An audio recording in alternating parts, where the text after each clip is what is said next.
In the interim period, I'd like to introduce our masterclass leader for today, Mr. Benedict Stanberry, is a British consultant and academic who researches, writes, teaches, coaches, and consults around the world on the subjects of healthcare strategy, management, and leadership. Ben is presently the principal of IHLM in Oxford, and together with his faculty colleagues, works with healthcare managers and leaders in both the public and the private sectors in the UK, Middle East, Africa, Asia, and Australia. He's widely acknowledged as one of the foremost experts and teachers in the emerging field of patient experience. His teaching and consulting engagements in this area have included training over 700 staff at King Abdullah bin Abdulaziz University Hospital in Riyadh, Saudi Arabia, helping them to become the first public hospital in the Middle East to receive the prestigious Plaintree designation for person-centered care. I'd now like to leave the virtual stage on to Benedict to take it over from here. You'll have to unmute yourself. Do I have to unmute myself? Gosh, who knew? Good morning, everybody. It's, well, I'm going to say it's lovely to see you all, except I can't see many people. It's just coming up on 7 o'clock in the morning here. I shall probably be a bit more awake in a moment when I've had an espresso. But it's lovely to see you all. And as Zinab said, welcome. I hope that you're going to enjoy the next 2 hours when we're going to be looking at design thinking and how design thinking can help us to really transform the patient experience. I'm going to wait just a few minutes before I make a proper start, just for any latecomers to join us. Suffice it for me to just repeat Zinab's advice. Do keep your microphone on mute when you're not speaking. However, if you wish to switch your camera on, then by all means do so if you wish, because that gives me more of a sense of actually being there with you. I so wish that I could be with you in person in Riyadh. I wish we were all together. I know that you, like me, are all thoroughly fed up with the hard work and the suffering we've all been enduring this year. And God willing, let us hope it will be better soon. And God willing, we will all see each other together very soon, whether in Riyadh or in or elsewhere. Now, I'm going to very quickly check that my slides are working well. There we go. And I'm going to just display my slides by sharing my screen. There we go.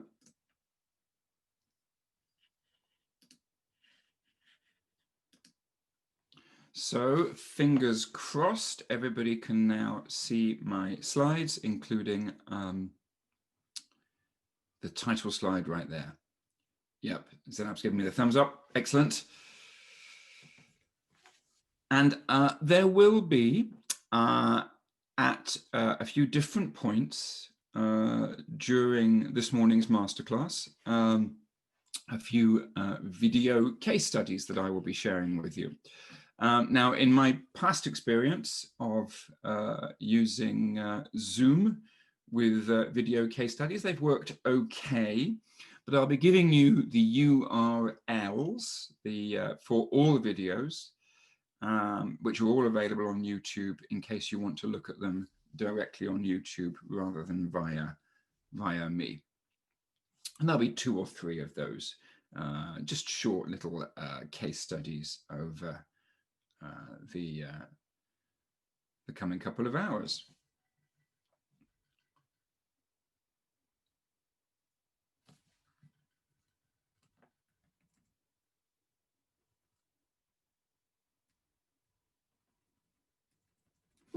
Okay, So I hope everybody's sitting comfortably. I hope you've all got a cup of tea or coffee or some water, everything you need, and are ready to settle in. So the subject of this masterclass is using design thinking to transform the patient experience. And the aim of this masterclass is to give you all a brief introduction and overview of what design thinking is and how it can be used to make improvements to the patient experience. We're going to try to accomplish three things this morning. First of all, we're going to define what design thinking is and how it can be used to transform the patient experience. My personal view is that design thinking, when it comes to improving the patient experience, is probably one of the most useful methodologies or tools that are available. Indeed, you might agree with me by the end of this masterclass that there will be some occasions when design thinking and the design thinking method that I'm going to show you might actually be more appropriate than the model for improvement and the PDSA tests of change that we've all learned to use during our quality work. So that's our first goal, to understand what design thinking is and how it can be used to transform the patient's experience. Now, our second goal then is to dig deeper into each of the individual phases in the cycle of a design thinking project. We're going to look at what takes place during each phase of a project, and in particular, of course, how we might use that design thinking cycle to improve patient experience. And then finally, we're going to look at how you can use design thinking to transform care by generating solutions to patient experience challenges based on a deep understanding of patients' needs and expectations. So those are our three aims for today. So what can we talk about first? Well, I felt that the best way to start, rather than just jumping into a whole bunch of slides, is actually to just for us to spend 10 or 15 minutes hearing from somebody who's actually used design thinking in order to improve patient experience. We're going to meet a gentleman called David Dietz, and we're going to hear his TED talk that was given a few years ago now in San Jose in California in 2012. The URL is right there on this slide, and I'm going to play it for you.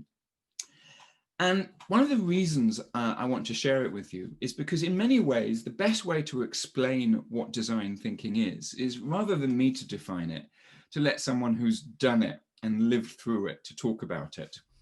Now, David is an industrial designer, and for over 20 years, he was responsible for designing diagnostic imaging equipment for GE Healthcare. I can imagine that you yourselves have got or have used GE diagnostic imaging equipment in your hospital. Now, during a visit to a hospital, David discovered that children were so terrified at the prospect of lying alone inside a huge, noisy MRI machine that they often had to be sedated just to get them through that experience. So in this quite famous TED talk, David describes how he used design thinking to transform the way children experience MRI scans. But I'm going to give you a quick warning before we start watching this. It's a very moving and emotional talk. In places, both he and members of his audience actually cried during this talk. But that's, again, one of the reasons that I really want to share it with you. So let me just check that we have the correct screen being shared, so bear with me. There we go. So in the slide deck, you will have seen the URL, and what I'm going to just do, I'm going to copy that. So I hope that that has copied fine. Okay.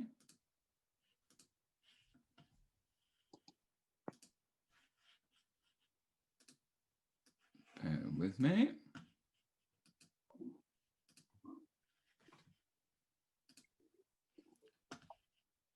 Oh, here we go. And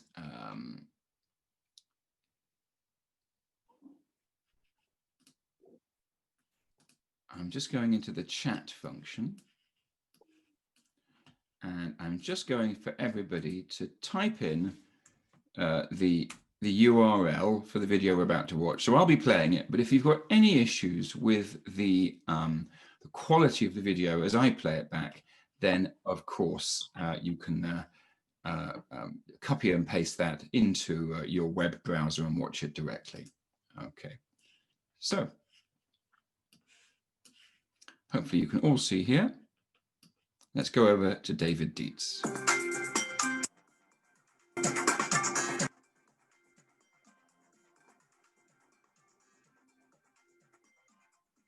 thought I'd start with this, which is kind of a little bit of the thread or the kind of the heartbeat of my story today. And you've heard a lot about the design thinking and the design process that a lot of these folks have gone through, very powerful tools.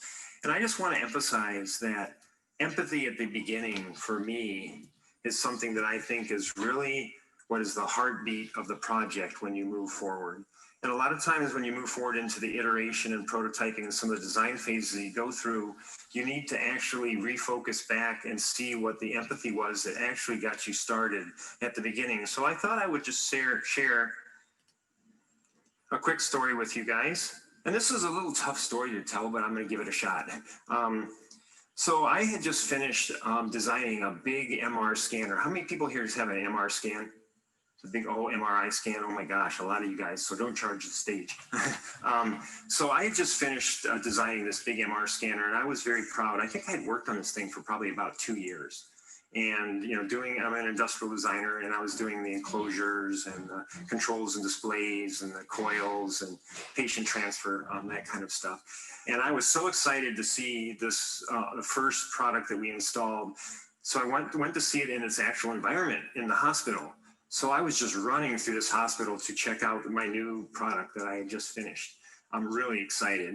And I kind of almost like barged in, took my wallet and all the metal stuff out of my pockets, and ran in and was, with my baby, and I was just a proud papa, basically. And I remember the technologist coming in and saying, we have a patient that's going to be coming through. So could you step out for a little bit? I said, sure, no problem. I'll come back in. We can talk later. And I remember walking out and I was standing in the hallway. And this is kind of what I saw down the hallway. I saw this young family coming down the hallway. And I'm just standing in the hallway. And they're coming toward, and I can tell as they get closer, the little girl is weeping. And as they even get closer to me, I notice the father just leans down and just goes, remember, we've talked about this. You can be brave. And they turn to walk into the MR suite, and I kind of follow them in. And I still remember it like it was today, guys. I'm standing behind the little girl. She's probably about 7. And I'm looking into this environment that I was just standing in. I was just in there in this environment, just, doing my happy dance, right? And she just freezes. And looking at her angle and just seeing in that same environment where I was just standing, I realized that this is something totally different.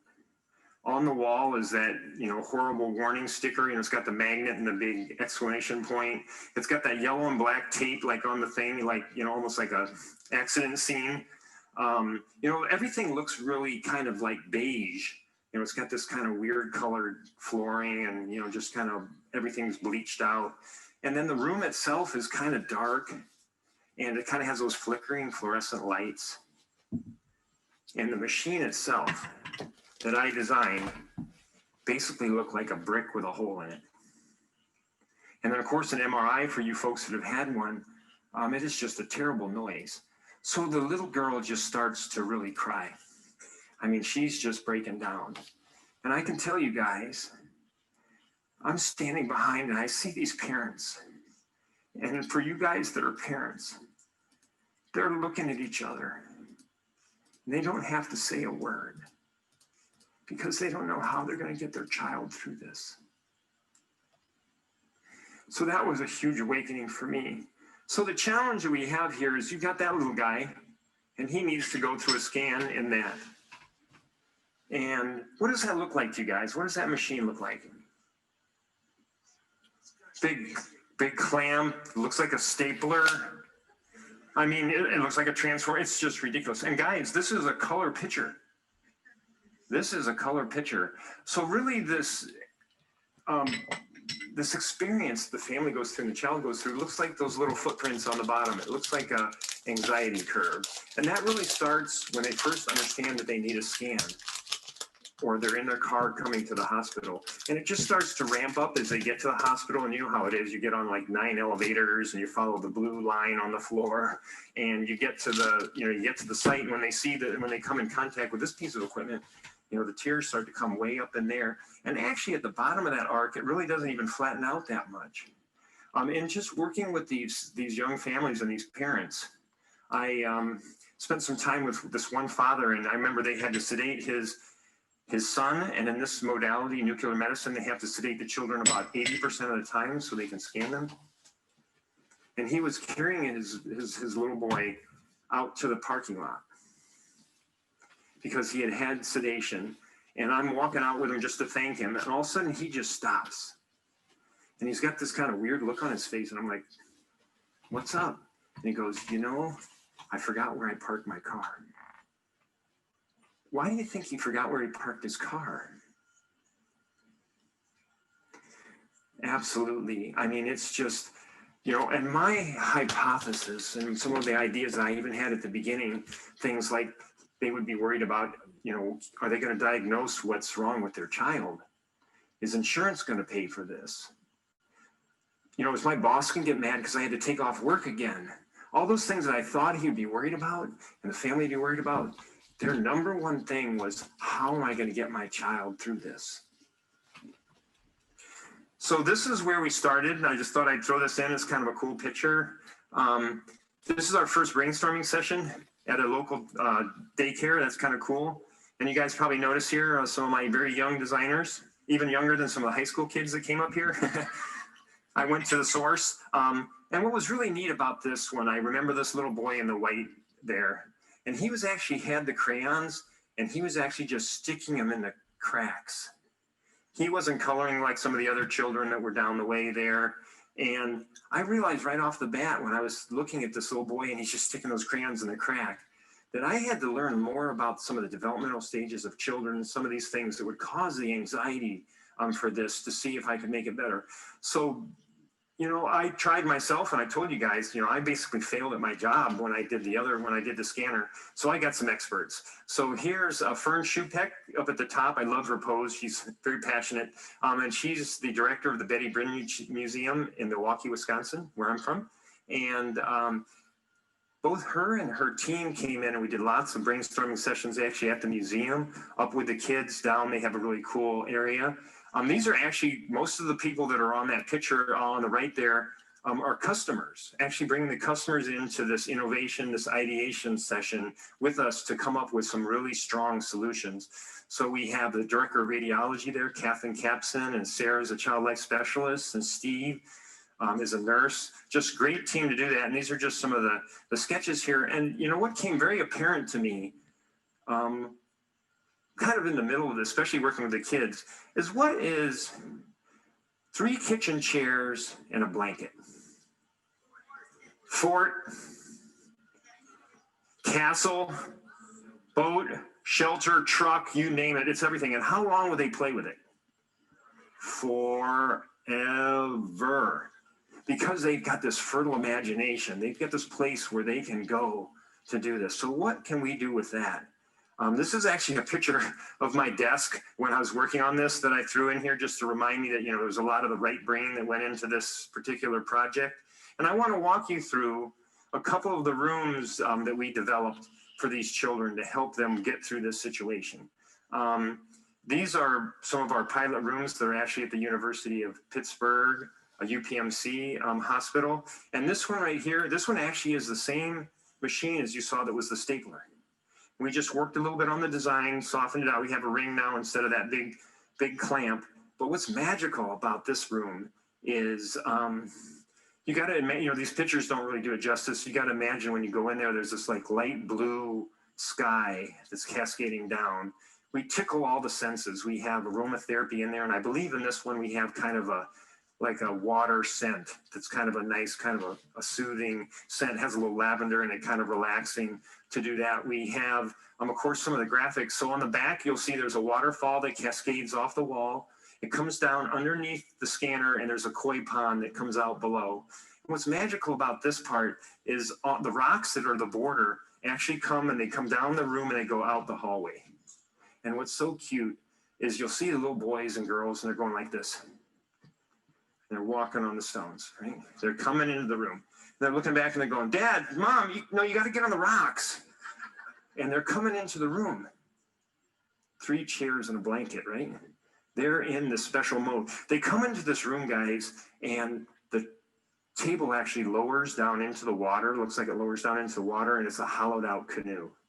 So there's a reason this hollowed out log that they're laying on their back. And then they tell them, this is kind of like a boat, and you need to hold still. That's real important so you don't rock the boat. And this is the magic. If you really hold still, the fish will start jumping over the top of you. And these kids are like statues. They're frozen. And of course, our detectors there slowly start to go around these kids, and they just love it. And for a modality like this, where they sedate them maybe 80% of the time, I think this machine's been in for a couple of years now, or about a little over a year, and they've sedated like 2 kids, like 0.0 something.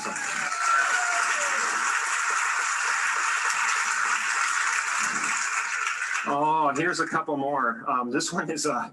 This one's Pirate Adventure. This one is, it's funny. I say they're all my favorite, so get used to that. This is my favorite.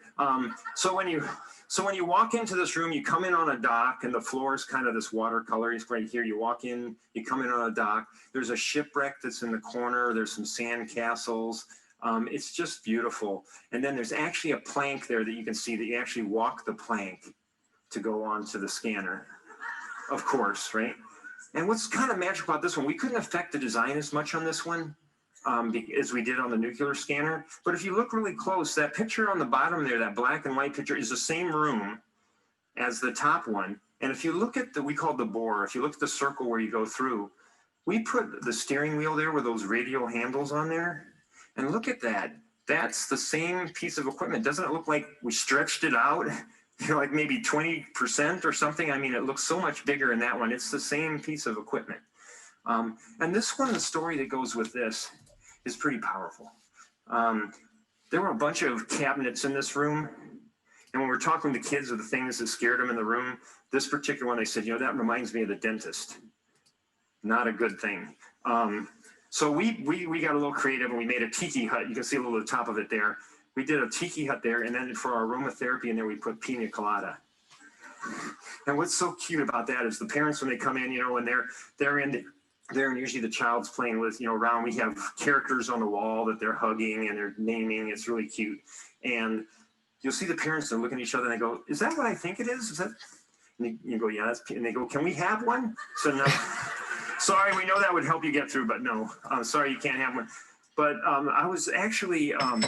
What's nice about that too is when the children see their parents, kind of elbowing each other, thinking of, about their honeymoon in Bermuda or something, having a pina colada, they're smiling, and the children are really picking up on this. And I learned for sure, if you've got the child, you get the parent. If you get the parent, you can get the child, because they're always looking for that reaction, which is really cool.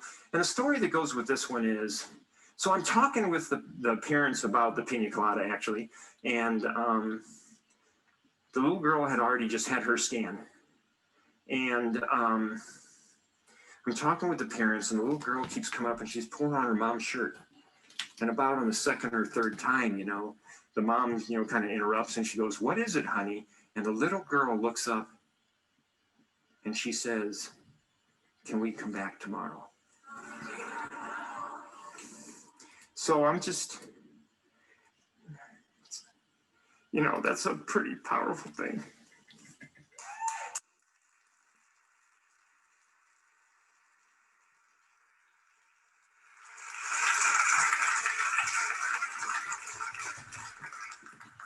You know, I had gone from,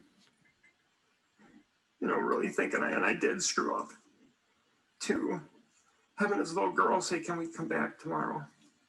So unfortunately, I was doing exactly what I'm doing here. And I look down at the floor and I can see the tears hitting the floor, you know, and I'm just going, "Oh man, this sucks." And, you know, I don't have a Kleenex like I don't have now. But I look over and standing next to me is the technologist. And I see that she's shaking. I'm going, "Oh no, this is not good." So I look up at her. She's bawling. She has mascara coming down her face. And I'm thinking to myself, "Oh man, this is not good." I can see my performance review now, you know. You know, next year, try not to make the customer cry. So, you know, that was a tough experience, but I remember going in later that day and talking with her, and she was sitting in the room. Her little, it's hard to see in here, but her window, she looks out the sandcastle. And I put my hand on her shoulder and I said, "I'm really sorry. I really didn't." And she stops me and she looks up and she really just says, "You don't understand. This experience reminded me of why I got into healthcare." So with this environment of, you know, it's probably like a lot of us that work in industry and stuff, and there's all this crap, you know, there's HIPAA laws, there's all of this stuff that just gets in the way. You know, our sophisticated medical equipment is really hard to work on, you know, all that stuff gets in the way. She had forgotten why she got into healthcare, and it was to help kids. So that's what she got. So, you know, though I really had this kind of very specific focus on children and the families, I didn't even quite realize that it really cascaded out to the parents. Really good. I have a couple more I'd love to show you here. This one's cool. This one actually is Coral City. This one is actually in an emergency room. So can you imagine the hectic craziness of emergency room, and all of a sudden here's this nautical adventure, and you can see it has these beautiful blue walls, and they dim the lights. And in this one, there's a disco ball in the back, and we hit it with white light, and it looks like bubbles everywhere. It's unbelievable. And in this one, I think they have like this really subtle harp music. I mean, it's mesmerizing, especially in the MR. It's really cool. And of course, they get on a yellow submarine and they go up and they go in. This one, of course, is my favorite. Yeah. This is being a camper too. This is Cozy Camp. This is really kind of neat. So you come into the room, you can see it's kind of got that purple wall. It's kind of like the evening. There's 1,000 stars. You can almost see that they're moving on the walls and the ceiling. And the child comes in and that table lowers down and it's a sleeping bag. And they get on the sleeping bag and they go up and they go inside the tent. And what's really neat about this is the actual technologist can't be in the room, and this is a PET CT scanner. So they actually go over here in their camper, and that's their window that the tech look out. It's kind of cool. It's really neat. So that's pretty fun, and that's a cool picture. And you know, if you're not having fun, it's half your fault. You know, this is sometimes, you know, this kind of stuff can, even though it's very empathetic and there's some really neat stuff in here and there's a real meaning, you can have a lot of fun. And we did, this is some of the development team that worked with us, which was really neat.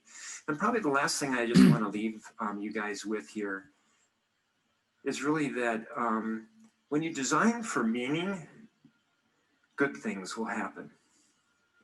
And sometimes if you go the other way around, which a lot of times we do, where you're designing for money or you're designing for some of these other things and you're hoping that meaning comes, it doesn't work that way.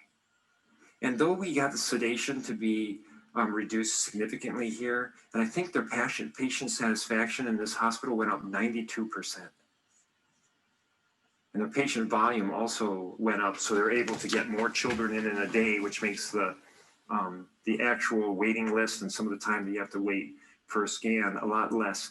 So a lot of people ask me things like, are you really proud of those things? Which I think I really am. And they ask me if I kind of measure the success of this on those things. And I'll be honest with you, I don't. What I really think I would measure myself in this kind of a project is, have I had influence on that conversation in the car on the ride home for that family? And if I've had that opportunity to make that a different kind of conversation for this family, and you've seen some things already in this some great talks on how you interact with healthcare, if it is just a totally different conversation in that car, and it's maybe one of those things where they just embrace the experience a little bit better. Because a lot of times in healthcare, this is like a speed bump in the road for these folks. And if we can just make that a little bit smaller speed bump, if we can turn it into more of an experience, I think it's going to be a real positive thing. Thank you very much.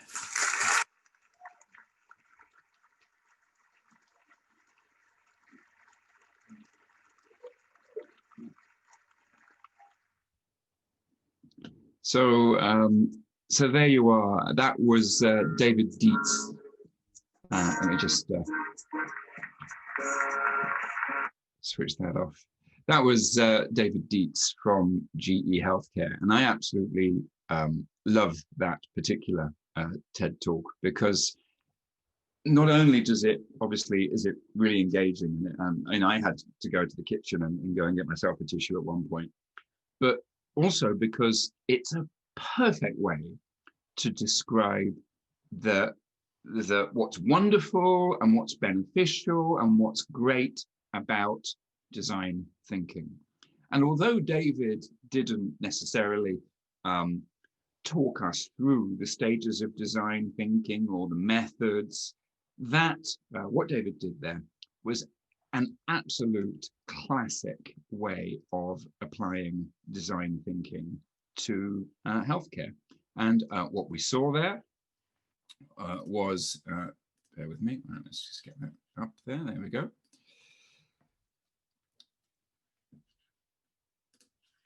What we saw was that David took this ordinary, big, ugly, scary, beige MRI scanner, which I think is scary enough if you're an adult, let alone if you're a child, and then used the insights that he had gained when he'd actually been at the hospital and had seen the distress for both children and parents, and used that to basically turn the diagnostic imaging suite into a playground, in a way, a playground that children would engage with and that would completely distract them from the actual MRI process, and in doing so also make parents very happy. I think all of these designs look great. I love the pirate ship. I think perhaps my favorite is this one, which is the underwater yellow submarine. That looks a lot of fun to be inside. So what then is design thinking? So I'm just going to just do something with my slides here to make sure that they're working properly. Bear with me.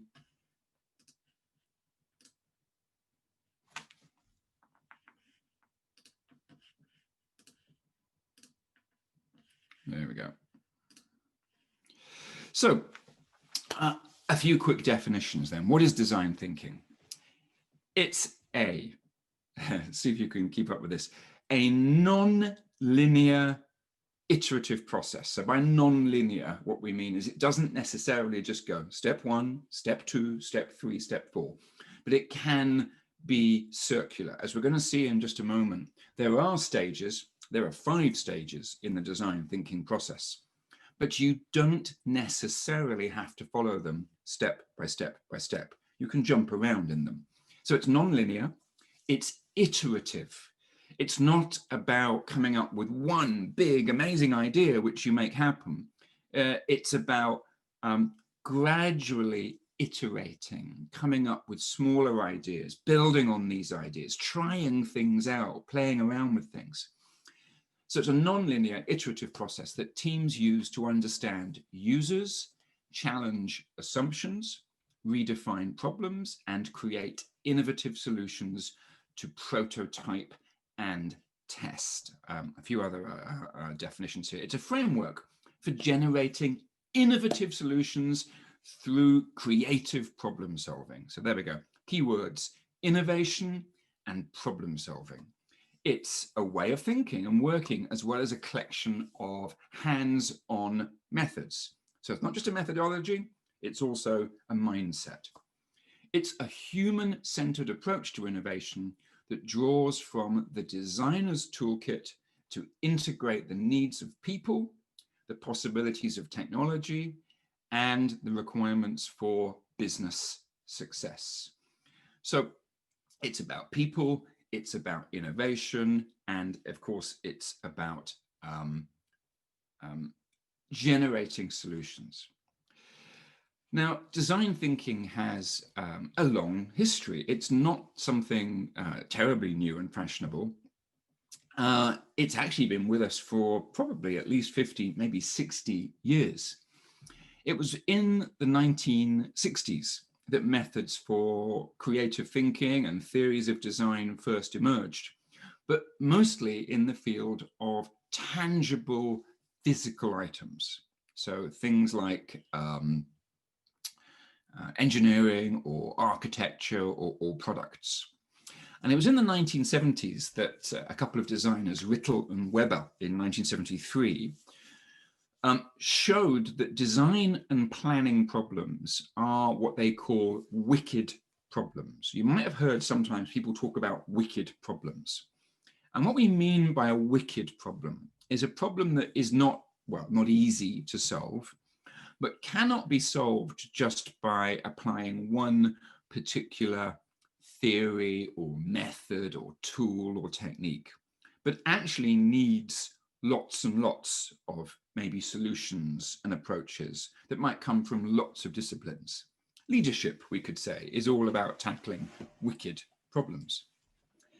In the 1980s, we see the rise of so-called human-centered design. And sometimes you hear design thinking and human-centered design as a concept used kind of interchangeably. And it's all about making sure that design fits around the needs of people. Now, in the 90s, there was the first ever symposium or academic meeting of researchers who were involved in design thinking. And that was also when two brothers who were going to meet a little later in this masterclass formed a design consultancy called IDEO, which is one of the most famous of the consultancies that specializes in design thinking. And in the 2000s, Stanford University in California, one of the Ivy League universities of America, began what they called their D school or design school. And it was the first academic department to actually teach design thinking as something that you could learn to use both to solve technical design problems, but also social design problems as well.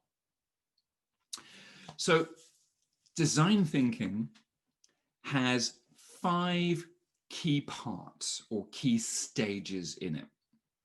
And so while you can follow this methodology in a kind of a step-by-step way, you can also move around between each of these stages.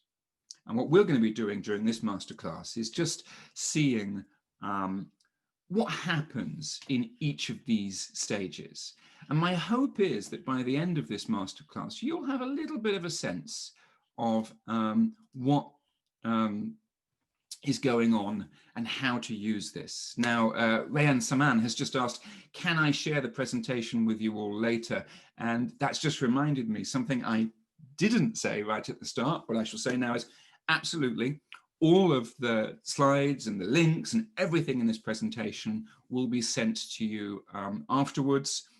So don't worry at all. You'll You will have it all after this presentation, along with access to a library of supporting materials that go with it. So, what are the 5 steps? They are as follows: empathize, define, ideate, prototype, and test. Now, I'm just going to describe each of these stages very briefly, but without going into too much depth. So first of all, empathize. Now, I think we saw very clearly in that case study of David Dietz from GE Healthcare that his journey to creating better MRI scanners that were optimized for the needs of children and their families began with empathy. It began with something that caught not his brain, but his heart. It began with seeing those parents taking a very scared child through the hospital to an MRI scan and saying, well, we've talked about this, you can be brave. And that kind of, the way that just kind of got him. Everything that David did and everything that design thinking is addressing begins with empathy. It begins with understanding. It begins with walking in the shoes of our patients and their families. So it's about understanding the people or the population that you're designing for. You don't have to be designing a product to use design thinking. You can actually just designing the physical environment in which we're delivering care. You can be designing software. You can be designing virtual care. You can be designing real care. You can be redesigning the process, the patient's journey. You can be redesigning the way that you communicate or interact with patients. Everything can be improved with design thinking. So that stage, empathizing, requires us to do one thing, one really important thing, which might be a little bit scary. We've got to immerse ourselves in our user, our patient's world. We've got to see the world through their eyes and get insights into what they experience. So that's our first step, empathizing. Our second step is defining. It's using those insights to define the problem we're solving and to develop a problem statement. So if the main output of the first step, empathizing, is feelings, it's seeing things through the patient's eyes, then the second step, the output is coming up with a problem statement, something we sometimes call a point of view, a way of describing exactly what the problem is that we need to solve. And that becomes something that we refer back to again and again throughout the remainder of the design thinking process. The third stage, the middle stage, is ideate, come up with ideas, use brainstorming activities to generate a wide variety of ideas that can help us to tackle the problem. Think big, get creative, generate ideas that will help you then to create, in stage 4, a prototype. Now, the minute we say prototype, you might think, oh, that sounds really scary. You mean we have to come up with a prototype for a new service or a new product or a new MRI even? And the answer is, well, not necessarily.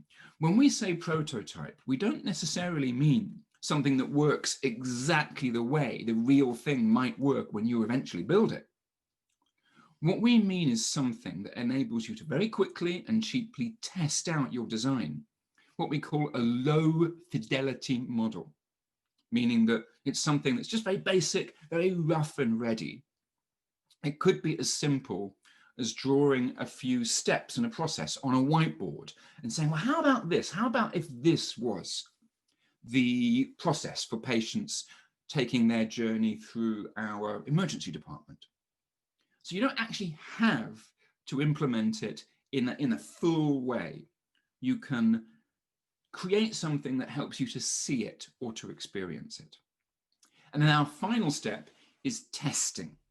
And in that stage, we try out our prototype in a very small way with patients and families and see what they think, see what they say, see what feedback we get.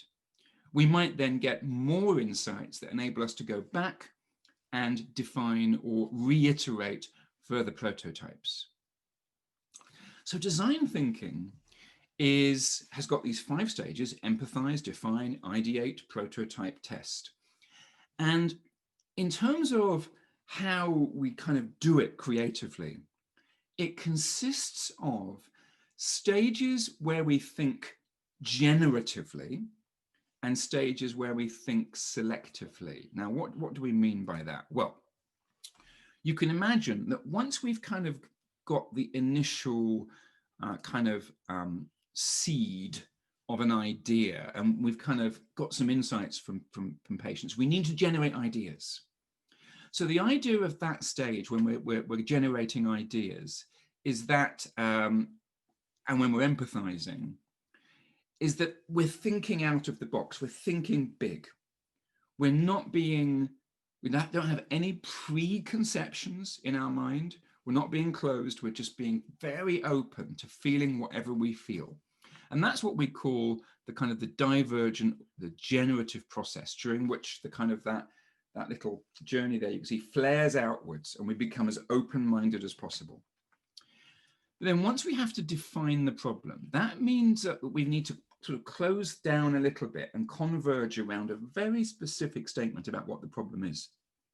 Before then, we go back into another divergent stage when we have to come up with lots of ideas and try them out. So it's about diverging, converging to define the problem, and diverging again to come up with ideas to test, and then gradually converging around the idea, the prototype that works the best.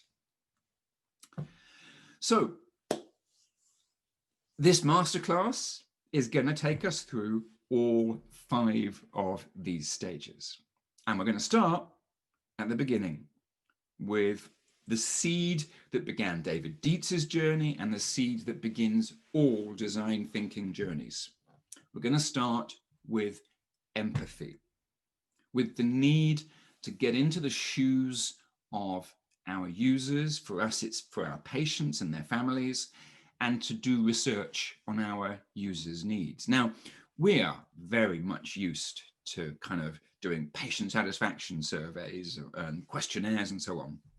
But this is something different. This is about empathy. Now, before we go on, I think it's important we just take a few moments to talk about what empathy is and what the difference is between empathy and sympathy, because it's easy to confuse these feelings. We're going to hear from quite a famous American professor called Brené Brown. Now, she believes that empathy drives connection, but sympathy drives disconnection. And in the very short 2-minute video that you're going to hear, she notes that research into how nurses can be more empathic found that this requires nurses to take another person's perspective, stay out of judgment, recognize emotion in other people, and communicate that emotion, because empathy requires vulnerability. We can't really feel what others feel unless we allow ourselves to be vulnerable. So bear with me 1 second while I just make sure that once again, the correct screen is being shared. There we go.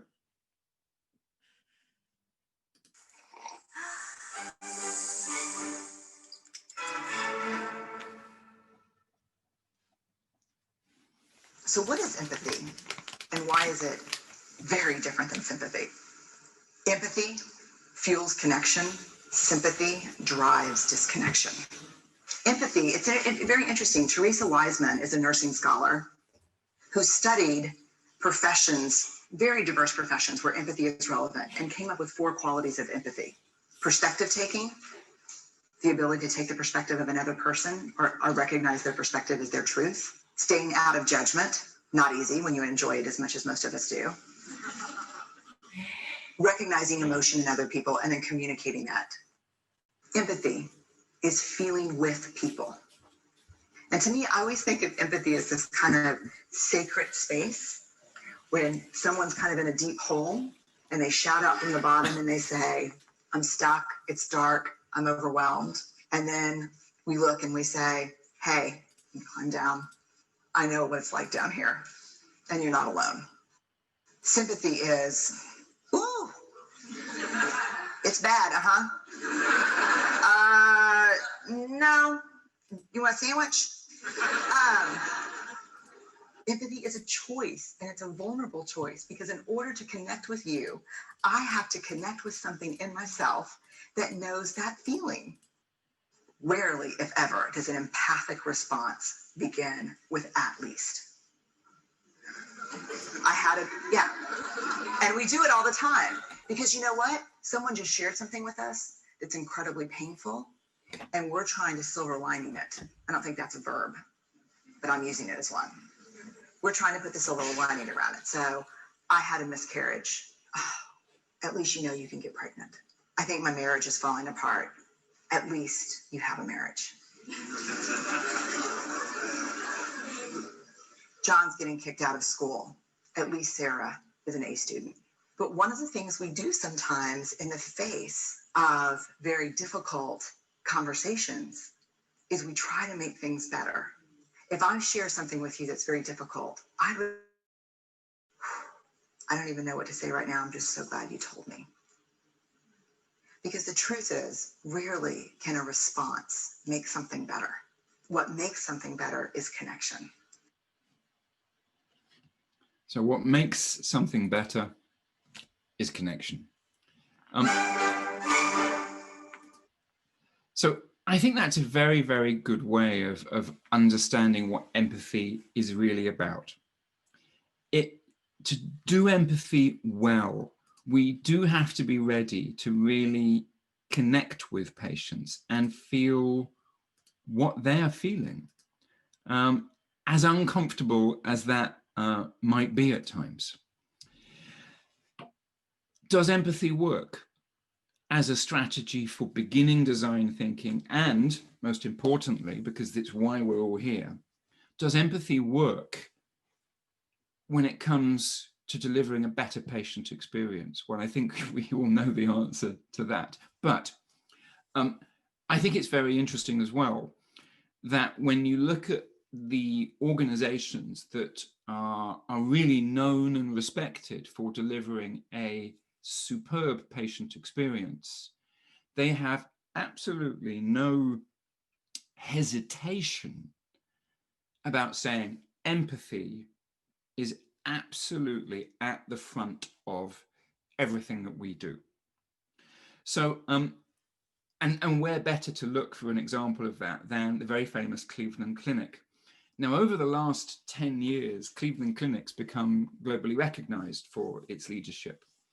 Now, most people know that, but most people don't know that if you go into Cleveland Clinic or you go onto their website and you look at their mission and their vision and their values, which I've put up there on this slide, you'll see that, of course, they've got quality and safety, teamwork, innovation, inclusion, integrity. But one of the 6 values, core values, which all Cleveland Clinic staff are required to subscribe to, is empathy. And when they explain what empathy means at Cleveland Clinic, they say, we imagine what another person is going through, work to alleviate suffering and create joy whenever possible.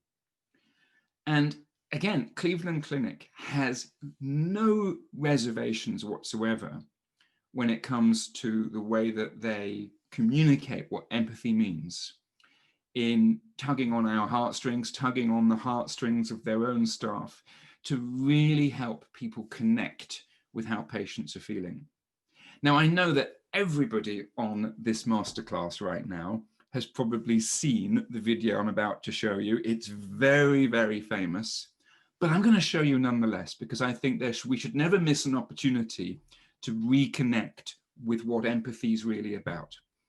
And the more that I use design thinking and the more that I try to create that kind of that culture, that environment, get people ready to empathize, the more I find that this video is a great way to do that.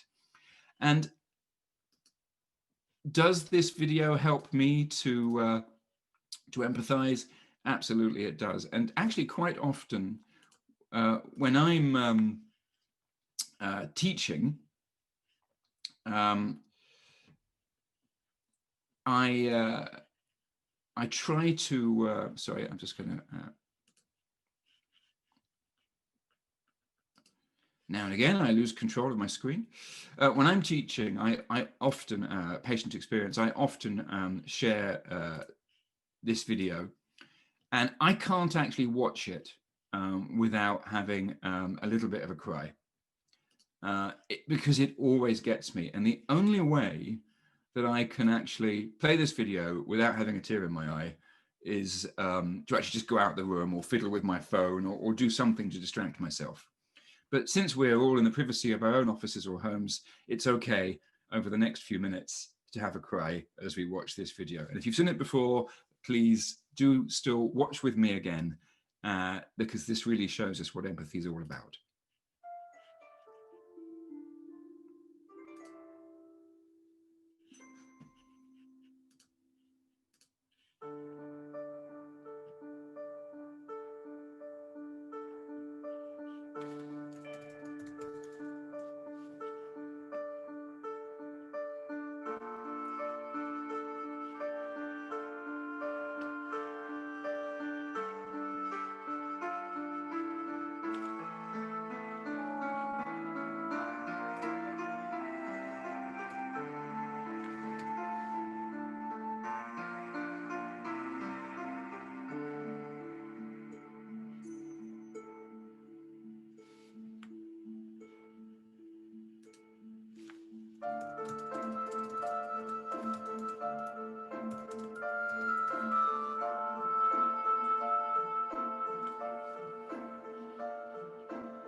So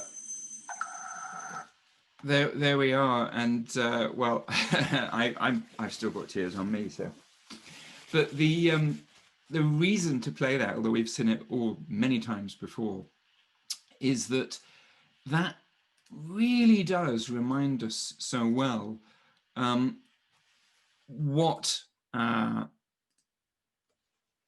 empathy is all about. It's about, even if it's just for a moment, being in the shoes of that person and experiencing things the way they do, whether it's their worry, their joy, whether it's their difficulty with understanding or comprehending what's going on, and not shown there, but also emotions that patients can feel, can be frustration, just being fed up with waiting, and so on. So design thinking is so powerful because it begins with how patients and families are actually feeling. So what we have to find a way to do if we're going to use design thinking in our healthcare organization or in our unit or department is to gain an understanding of the problem or problems that we could or should solve. And this is best done through user research, but not through the kind of stand back, kind of quantitative research that we do when we're giving people questionnaires. What we need to do is to put aside our own assumptions about the world and get real insights into how our users feel and what their needs are. We have to enter the world of the patient. Very often you hear people in design thinking talk about the need for a beginner's mindset in order to be able to view and analyze situations objectively. So it's about building a kind of a mental kind of habit around listening with an open mind, focusing on things, not focusing on things that confirm your own biases, but that picking up on things that perhaps are said or unsaid. Another good way to put it is it's about making the invisible visible. Now, in just a second, I'm going to ask if there's any questions or comments. But before I do that, I want to just put out there what might be a few ideas that we can use for actually getting those empathic insights into how patients and families are feeling. So, number one, observation. One of the easiest ways to understand what's happening with patients and families is to watch them, but to do so in an objective and neutral way. So in other words, not to interfere with their journey, but let their journey actually happen. We can also, either from our own observations or from talking to patients, get them to help us build a patient journey map. Now, I've used patient journey maps in quite a lot of my work, and I'm going to show you shortly what a patient journey map looks like. But they're a very powerful way of sharing your observations. The other thing we can do, of course, is to interview patients and families. We can actually talk to them and listen to them. But what we have to be ready to do is let them describe their problems, their complaints, their issues, as well as the things that they're happy with, in their own words. Now, what that means, which is not something that's easy, is we've got to be ready to sit with discomfort. We've got to be ready to sit with someone who says, I'm really not happy about this. And rather than jump to the defensive to defend our service, we have to be ready to say to them, okay, thank you for sharing that with me. That's something we definitely can work on improving. And that requires you to be happy or comfortable with being uncomfortable, with not having an immediate solution. Now, progressive discovery is an interesting one. It's about becoming a user of the service. It's about becoming a patient or a family member. Now, all of us probably have been patients at some point, but have you been a patient of your department or your service? Have you waited in the waiting room? Have you slept in a patient's bed? Have you eaten the hospital food? So progressive discovery is about really actually going through exactly the same experiences that patients and families go through so that you can better empathize with what they have to do. Analogous experiences are a very interesting idea. Sometimes it's not possible for you to feel and experience care exactly as the patient does. So sometimes teams try to create ways of feeling similar emotions to patients, but without being patients. So, or to feel similar discomfort. I think one example I've seen has been people who've just had to go on and made themselves endure weights to see what it feels like and how they could make it better. So creating experiences that help you to understand what the frustration or the emotion is that's being felt.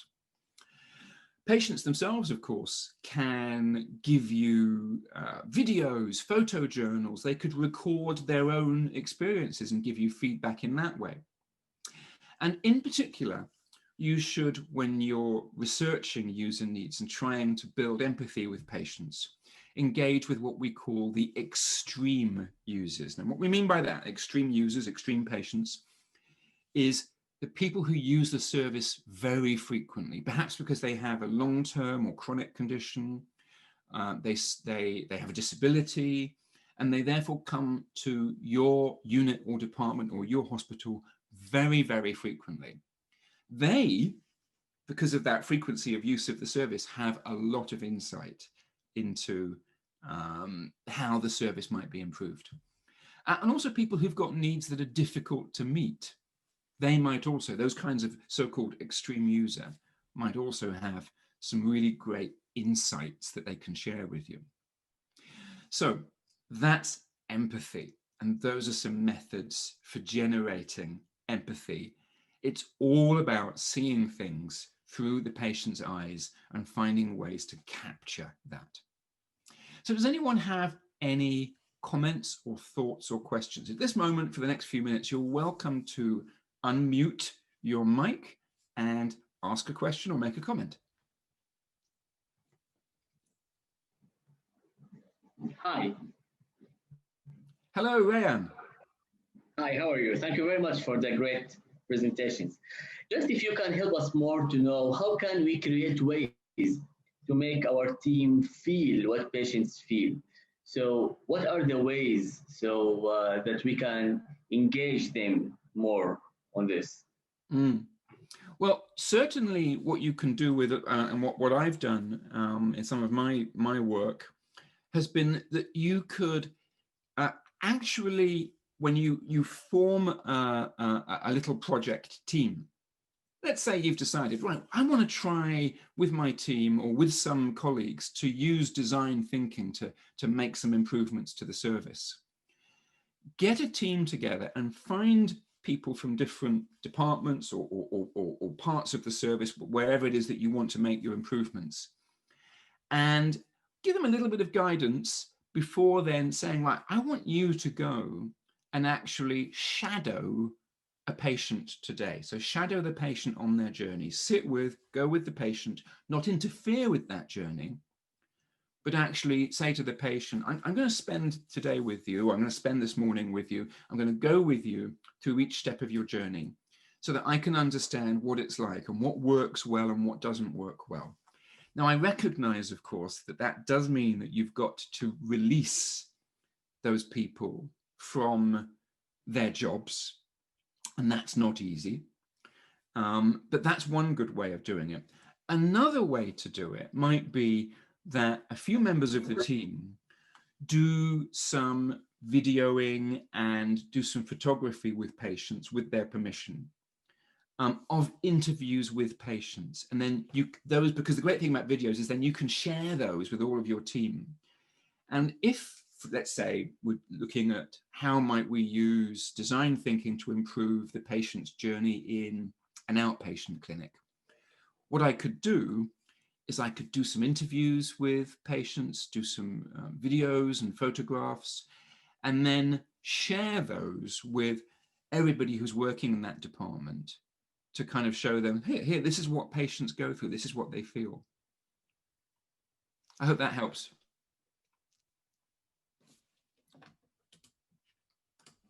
Great, thank you very much. Any other thoughts, questions, or comments at this time? Good morning, everybody. Hi. Good morning. I have only one comment. Go ahead.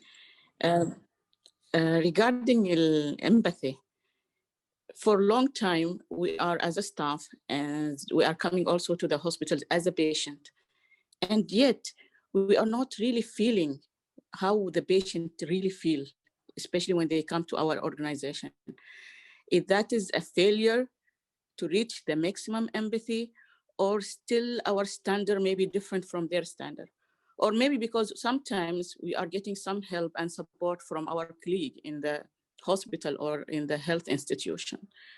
So I am not clear why we are not reaching that level of empathy and trying to understand the patient perspective and trying to help to reach that level. Can you please explain to me? Well, I think that's a really, really good point. Thank you for sharing that. And it's really interesting, isn't it? Why would it be that I don't necessarily feel what patients feel when I'm a patient, when I'm waiting? Now, I'm not going to claim that I have the perfect answer or insight. All I will say is this. Let's imagine that I'm going to try and use a metaphor. So I'll see if I can come up with a metaphor that works. Let's imagine that you are a car mechanic. I know it's a strange metaphor, but hear me out. And then you've got a problem with your car and you take it to a garage to have it fixed. Now, because you're a mechanic, you know what's going on in that car probably, and you have a really good sense of what the problem might be and how the machine works and so on. And also, therefore, a good sense of what the mechanics at the garage that you've taken the car to, where you don't work, but where the car has to go to be fixed, you have a good sense of what they're doing.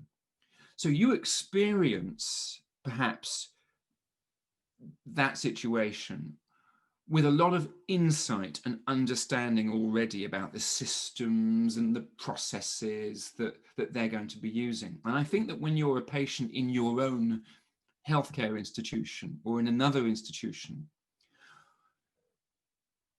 you understand what's going on backstage because you are from the backstage. So you understand why there's delay. Sorry, yes, go on.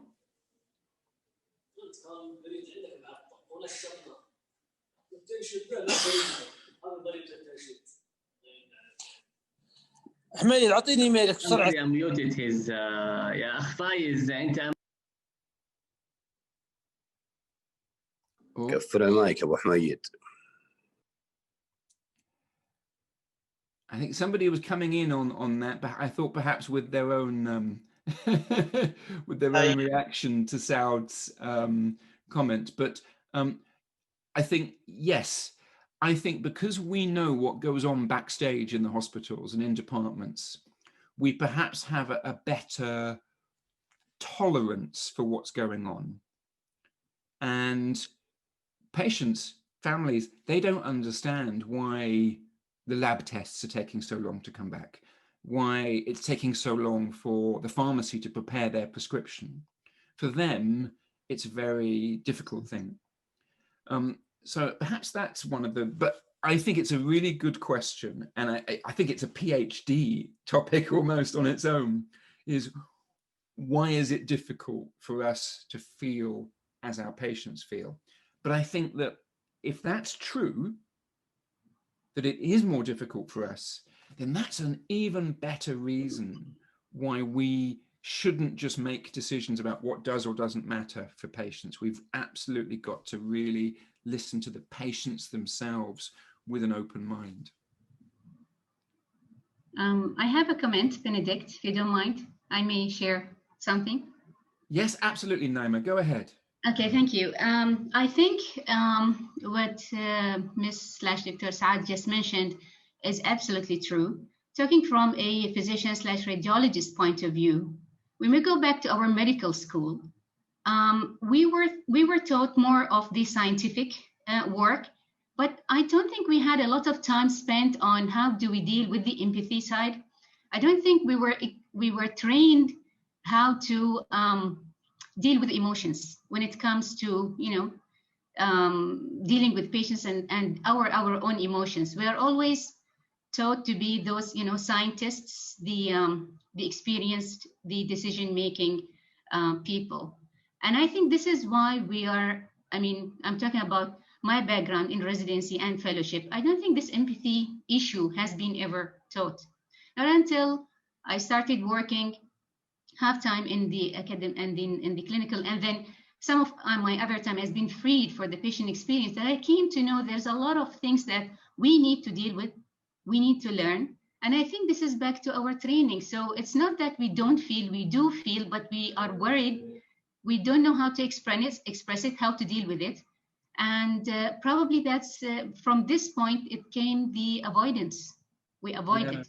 But it's okay to feel. And I think you're raising a very, very good point, Naima. And as you're speaking, some participants are agreeing with you, but also making the point that sometimes, of course, we need to kind of sort of isolate, bury emotions or detach ourselves emotionally as a coping mechanism in difficult situations as well. So I think that there are good reasons sometimes why we might actively try to avoid over-empathizing sometimes, because we're human beings as well, and we don't want to land up emotionally exhausted. But I think it's a very good point, because what I see in a lot of my work on patient experience is that a lot of hospitals, a lot of patient experience specialists are very, very happy to use questionnaires and surveys to discover how patients feel and to measure patient satisfaction. Much less comfortable using qualitative methods like the ones we've just described of observation, interviewing, journals, to actually really engage on an emotional level, because that's much more difficult. But I think that's why design thinking is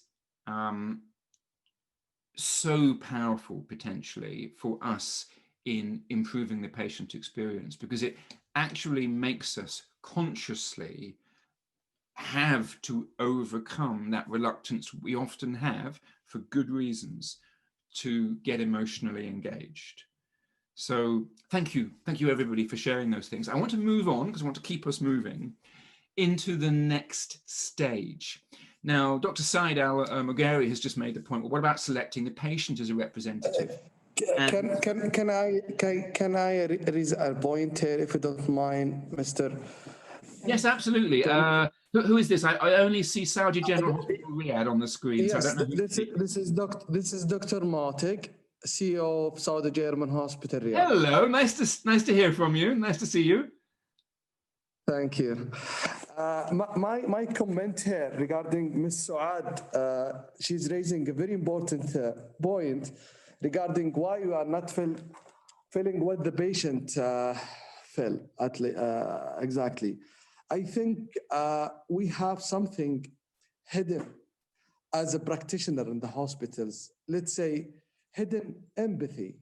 It's available in our mentality, but we cannot explain it to the other for many reasons. We need some skills that we can exposing our hidden empathy.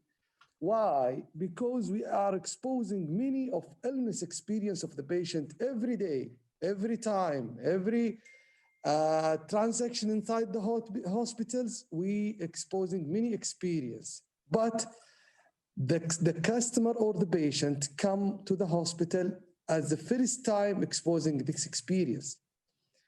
We have a good enough experience regarding the cases, diseases, accident, but we cannot explain to the other side how to reassure the other side, how to feel what the other side is feeling. This is my comment. It's regarding something hidden, like maybe I call it a hidden empathy. I think that's a very good point, is that even if we are sometimes reluctant to empathize or find it difficult or have a coping mechanism whereby we bury that somewhat, as you say, all of us, because of our constant exposure within our healthcare organization, have a hidden empathy. And if we can tap that hidden empathy, that can be very powerful indeed. So in other words, create situations in which we kind of give each other permission to let that empathy come to the front and build that, allow ourselves for certain purposes, such as using design thinking to improve the patient's experience, allow empathy and give permission for empathy to be used. So I'm going to move on, but I am not going to forget further questions, and I will come back to those. I think Sarah making a very good point there. We have to translate our empathy into reality. Now, our next step is define. So if the first step, empathy, is about getting into the shoes of the patient and generating insights, then the next step, define, is about kind of analyzing and synthesizing what we've learned during that empathize stage and turning it into what we call a problem statement. So if you've ever studied quality improvement methods, you'll know that you always have to begin a quality improvement exercise with an aim statement. You know, we're going to reduce waiting times by 12 weeks over the coming year, or so on. But with design thinking, we have to come up with something similar, although we have to format or structure that problem statement in a slightly different way, because it needs to be human-centered. It needs to be about the patient and what they need or want. It needs to be broad enough to permit some creative freedom, but it needs to be narrow enough to be manageable. So what we tend to do is, when we create a problem statement, we call it a POV, or a point of view. And it's a meaningful, actionable problem statement that defines the right challenge to address in this in the next stages, in the ideate and the prototype and the test stages. And we articulate a POV, a point of view, by asking 3 questions. Who, excuse me, who is the user? What is their deep or unmet need? And why is this deep or unmet need that we've seen, that's become visible through our research, why is this insightful? Sometimes we might write those out as being, for who is my user, I could say, well, we have met in our research patients, families, children. For what is their deep and unmet need, I might write, well, we were amazed to realize that they have this need. And for the question of why is this insightful, we can say, well, it would change the world, or it would change their world if... can I ask, just to make sure you do keep your microphone on mute. So, how might that apply then with the case study that we saw with Doug Dietz? Well, he and his team, they wrote a POV, point of view, as a problem statement. And here's how it sounded. He said, we met scared families trying not to fall apart during the hospital visit. We were amazed to realize that they have to sedate 80% of children between 3 and 8 years old in order to have them scanned. And then it would change the world if we could capitalize on the child's amazing imagination to transform the radiology experience into positive, memorable adventure. So in other words, they took those 3 points around here. Who is your user? What is their unmet need? Why is that insightful? To say, well, our user is scared families. And their need is, well, at the moment, children are so distressed that 80% have to be sedated. And that our insight that we've gained is, well, if we could make this, this experience less traumatic and turn it into a positive adventure, then that would significantly improve, in fact, it would transform the child's experience of having an MRI scan. So that's what we do at this stage. We define the user's needs. Now, what kind of methods can we use at this stage for helping us define those needs? Well, I'm going to share with you 5 different methods here. Story, share, and capture. I mean, this is one of the most classic things that we can do, but we can get stories from patients and share those stories with others. I've done quite a few workshops and retreats on patient experience where we've started the workshop just with sharing our stories about patient experience, and not only positive stories, but also negative stories, in the sense that stories where we felt we let the patient down. Patient journey maps. If we shadow the patient, we can create a map that shows their journey and shows all of the high points and the low points, the steps and the milestones in the process, but also how emotionally the patient was feeling. We can use empathy maps, where we take a piece of paper, we draw 4 quadrants on it, and we actually, in those quadrants, write what the patient said, or what we observed them saying, and what they did, or what we observed them doing, and then how we believe they were thinking and feeling when they said and did those things. Something else sometimes that you see done, particularly in more commercial context, are so-called composite character profiles. We create a fictional character that embodies the kind of the needs and expectations of the patients that we've observed.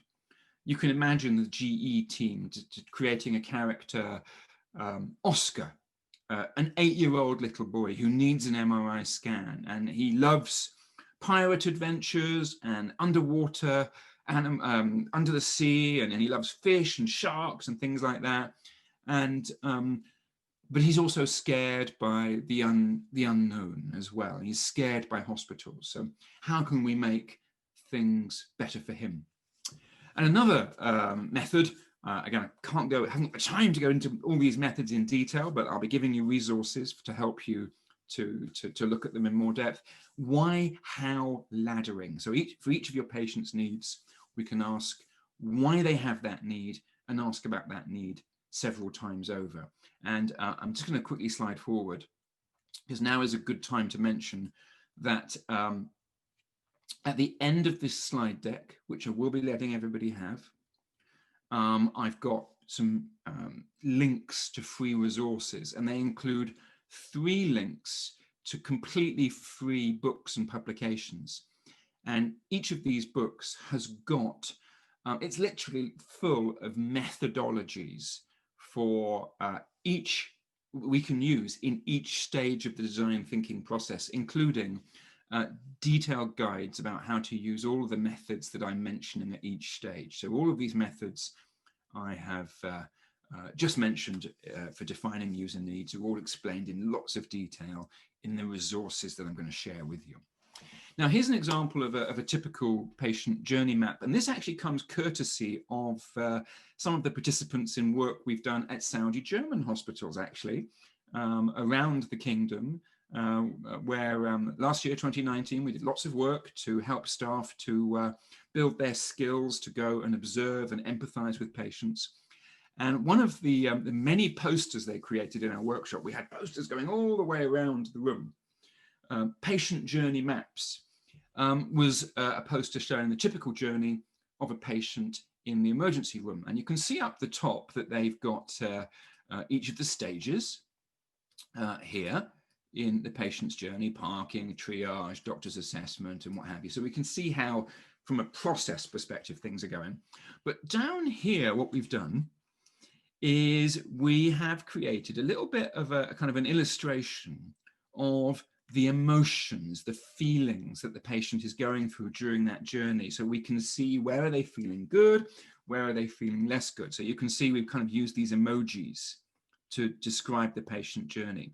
And what that shows us is that the bit of the journey in this particular case where we could make some changes is down here. It's the first 2 steps around parking and triage, actually starting care. So those are really powerful ways to map and share what I've learned from my research and help me to define a problem. Another way we can do that is to create these empathy maps, which are really good ways of describing in each of these boxes the outcome, again, of our research. We could have, who is the patient we want to understand, what's their situation or their role, what do they want and need, what do they see when they come to us at our hospital, what do they say, what do they do, what do they hear, and we can use those insights to understand then what they're thinking and feeling, what are their fears and frustrations, but also what are their wants and their needs and their hopes. And that can also help us to start to define what we need to do to improve care. So that's the define stage. And the output of that define stage is having a statement of the problem that we need to solve. That's about who is the particular patient or group of patients we're looking at, what department are we in, what's their need, and what's the problem, and therefore what's the insight that we've generated from that. So again, quick pause now for 2 minutes. Any thoughts, questions, or comments?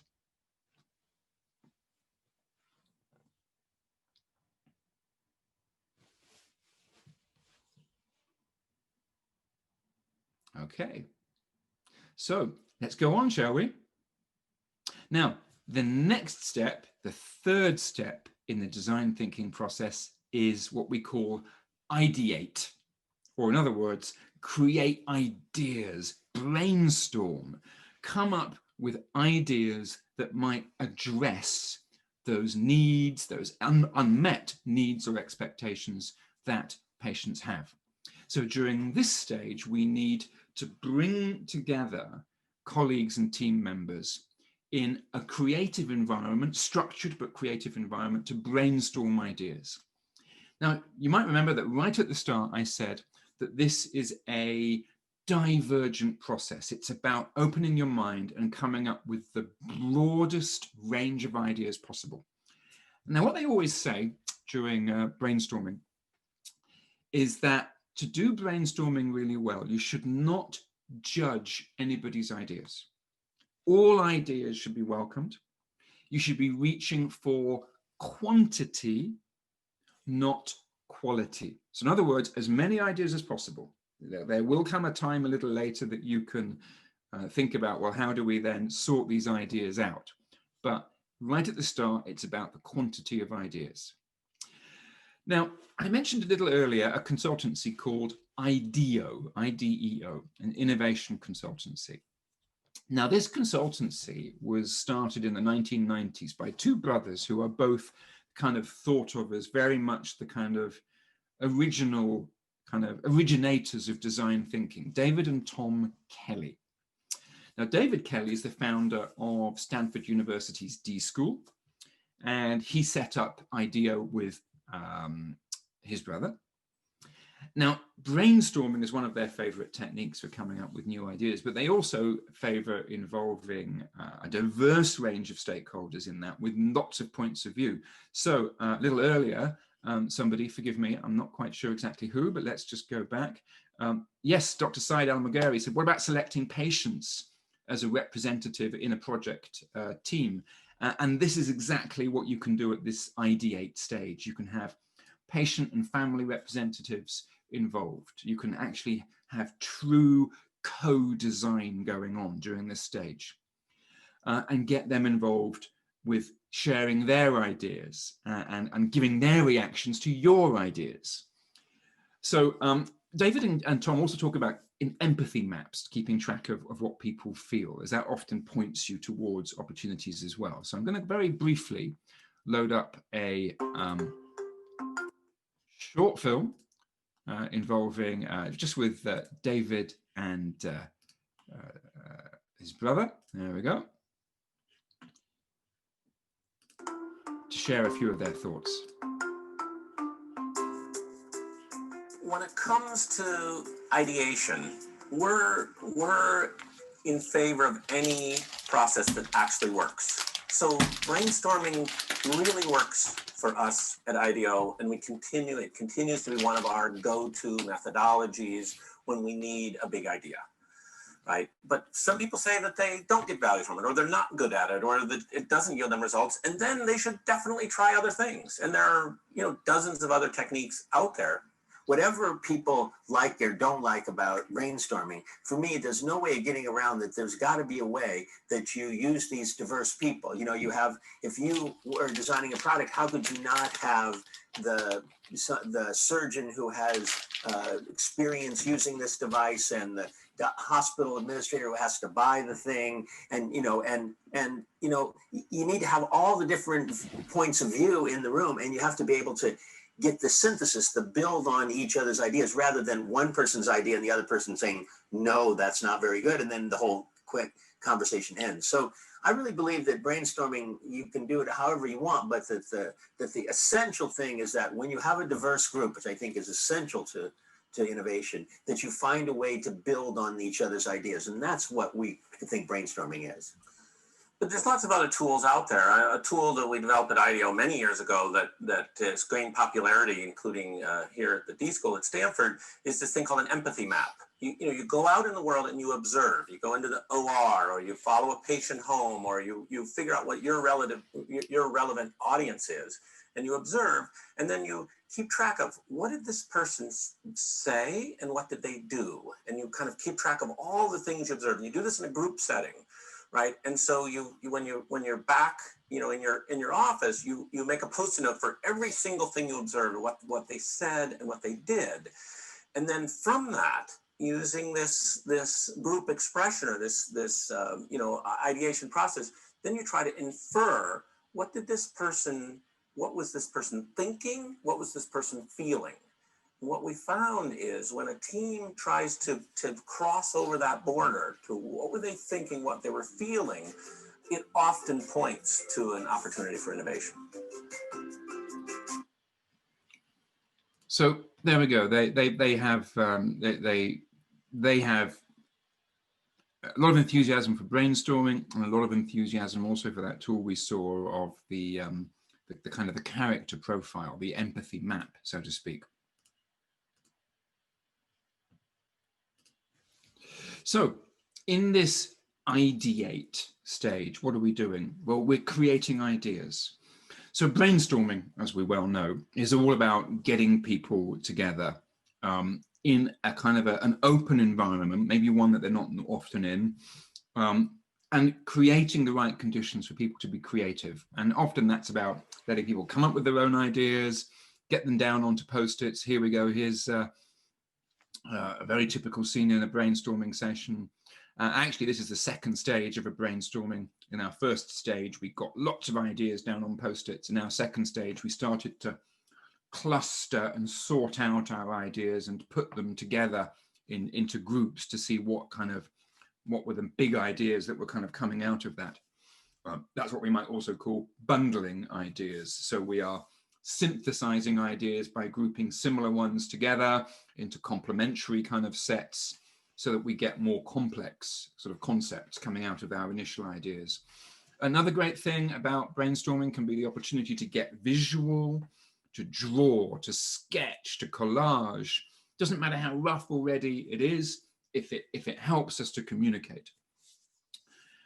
And then, of course, the other thing we need to do is to then look at those ideas critically and start thinking, okay, well, what are the good ideas? What are the less good ideas? Which are the ones we can go with?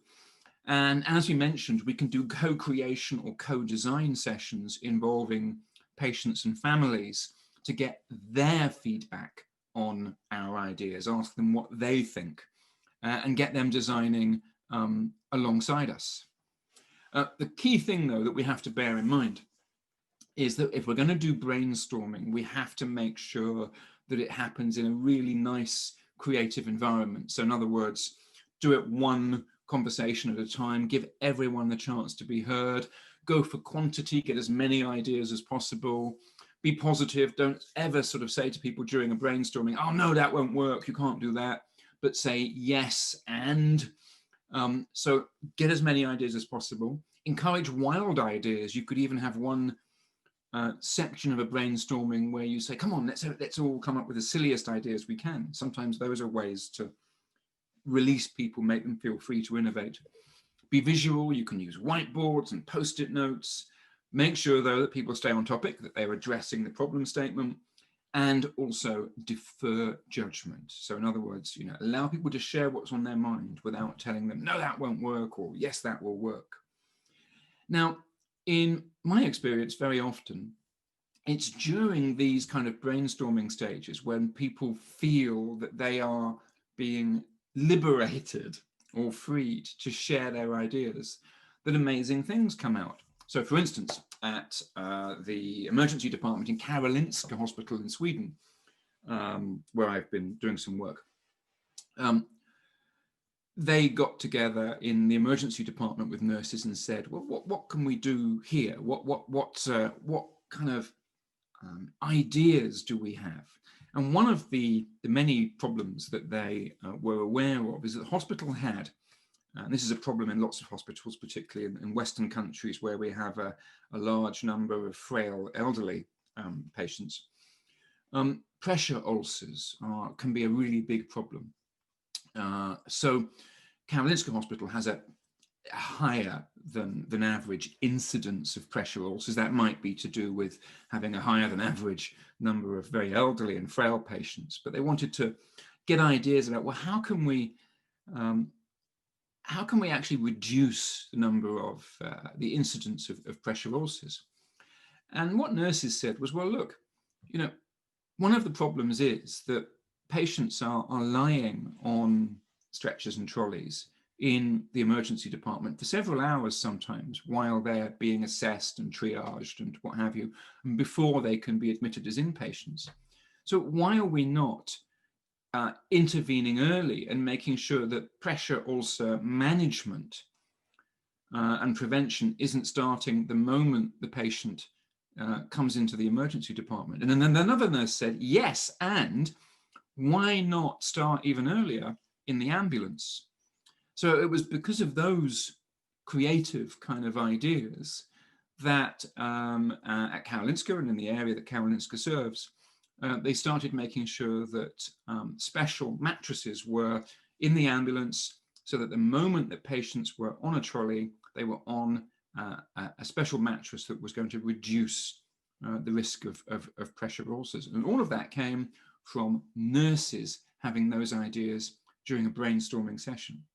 They probably wouldn't otherwise have had those ideas or captured those ideas and been able to use them. So any thoughts or questions then about this third stage in the design thinking process? Ideate, come up with ideas.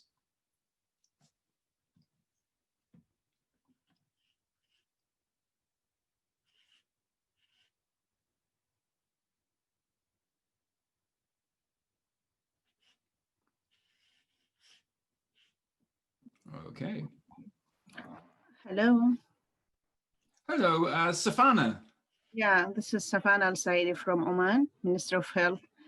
Just going back to empathy because I couldn't talk to you earlier. Mhm.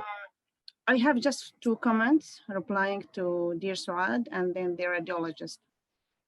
First comment, maybe as medics, we are medics and paramedics. I don't know other participants, their designations, but as far as we're concerned, we are medics and paramedics. What I feel like in my experience is that whenever we go to any health institutions, they treat us, if they know us really, differently than other patients. So what we get is like a VIP type of service. That's why maybe our experience as patients is different than any ordinary patient. Maybe this is one thing. The other thing that, as you truly said, backstage, they don't know about it. The patients, they don't know about what's happening really, like in the lab, in radiology, and other departments in the hospital or that institution. This is one point. The other thing is that the empathy itself. Empathy, I feel, is that is not something can be trained. Empathy is something from like human beings from within. It's like when you feel like what others feel. So I don't think that training maybe per se is like a faulty thing. It didn't happen our type of training because because I'm pathologist, so I cannot blame the training that we did not get training on empathy. That's why we don't feel like what patients feel. Empathy comes within the human beings. We are at the end human beings, regardless what our professional is. So when we put ourselves in shoes of patients, like one step, or as you've said, truly, in the patient's map, patient journey map, at that time we will feel what patients feel. And maybe there's one point is that as human beings, our nature is to be defensive rather than to admit our mistakes. What we need before maybe like observe our patients' experience is that we have to spread culture of admitting maybe our mistakes, and like in a nice way, definitely, because no one wants every time to admit his or her mistake. So maybe this is my share to you, to all of you, and thank you very much. Stefano, thank you so much for sharing those points. I think they're really well made. And in particular, I think what you're saying is that, you know, we all have empathy. It's a part of being human. And unless you are one of the extraordinarily rare outliers who would not be working in healthcare, who has sort of reasons to do with mental health issues that you can't feel empathy, we all have it. But that probably what we need to do is create situations in healthcare where we give ourselves permission to empathize. So to try to kind of create situations, whether it's a workshop or it's a retreat, but just create an environment where we're allowed to all take a time out from what we normally do and how we normally do our jobs in order to do perhaps a design thinking exercise and to have a situation where it's safe to feel emotional and it's safe to connect with patients and it's safe to say, I'm sorry we let you down on that. So to actually hear them. So I think that that's a really, really good point. We don't necessarily need training to be empathic, but we probably do need permission. So thank you. Are there any other thoughts or questions? And not just on empathy, of course, but on how we might create situations where we can do brainstorming together with patients. I have one comment, please. Yes, Saud. Sometimes some ideas, it can be very expensive to execute, and to ask the organization to serve that solution, it's so difficult, and it will be the ideal solution for that problem. So how we can go about it? The second thing, most of healthcare workers, they will give you ideas that it will serve their concern more than the patient. How we can manage to hold the stick from the middle. How we can do about that? That's a very, very good point. I think the fact that in design thinking, we begin with the process of really taking time to empathize with the patient and then define the problem, that helps to make sure that when ideas are proposed, they are ideas that address that problem, address that patient's needs. So that's one good way of preventing people, and I know exactly what you're talking about, who have their own particular bias or their own particular pet project that they're desperate to make happen, using this as an opportunity to kind of push their own agenda. The fact that this method is about connecting with patients and specifically defining what their needs are, I think helps to avoid that. However, I think also in brainstorming, the idea of being divergent and getting lots and lots of ideas at the beginning, and then very gradually then being able to look at those and say, well, that would work, that wouldn't, that might be too expensive. And actually looking, once you've gathered all these ideas, at how feasible some of them are, that helps as well. Because I think it's right, what you say is absolutely right. Very often people are fixated on, I want more stuff, and I want more this, and I want more that. So they want lots of extra resources that cost money. And they're fixated on those things rather than maybe trying out some things that don't cost money or can come from within an existing budget first, and seeing how those work. And I deal with that problem every day, often when I'm guiding people during their improvement projects, for instance, is to not to fixate on one idea, but to come up with lots of ideas, because some ideas might be, as you say, great ideas, but too expensive at this stage. So we've got to focus on the things that are less expensive, but can work. It's a very good point. I have a question. Can I ask a question? Yes. Actually, I'm a director of patient safety and risk management, Samra Al-Barwani. But my background is nursing, and I worked in a tertiary healthcare, a Royal Hospital. Being a nurse, actually, from the first time I fresh graduate, when I saw a dead patient, I was in tears, emotionally connected to the patient. I couldn't sleep that time because I was just graduated from my nursing school. But when the time goes, these things become like traumatic experience. You see, dead body. You see this, road traffic accidents. Myself, I get used to it. Is it like with time? It's not like we're not emotion. We're not connecting. We are professionally. We want to behave as a professional. The scenario allow me to behave like it's fine. Of course, you take care of the patients, but you're not that emotion as I was like 15 years ago, I was 10 years ago. With this affecting, this one question. Another thing is about the connecting with the patient emotionally. We in healthcare, we refer this to psychologists, we refer this to social worker. Is it a structures issues? Because like doctors and nurse will go around, will treat the patient as a patient, as the physical being. And then the emotional part, they say, we refer you to a social worker. We refer to, for example, a psychologist. Is it a structures issues? And we don't see it's our part. We say, hi, how's things, how's your family? And then the detailed one, we leave it to the social worker. I just want you to comment on that. Well, those are really, really good comments, Samra, because actually on the first comment you made about that kind of innocence that you have when you begin working in healthcare, that you gradually kind of do lose. That point's also made in the chat box here by Raul Guyanan, who says, well, we've got the old staff at the hospital who think they've seen it all and they know it all and they feel superior to others. And then we've got the new staff who are more engaged and full of ideas.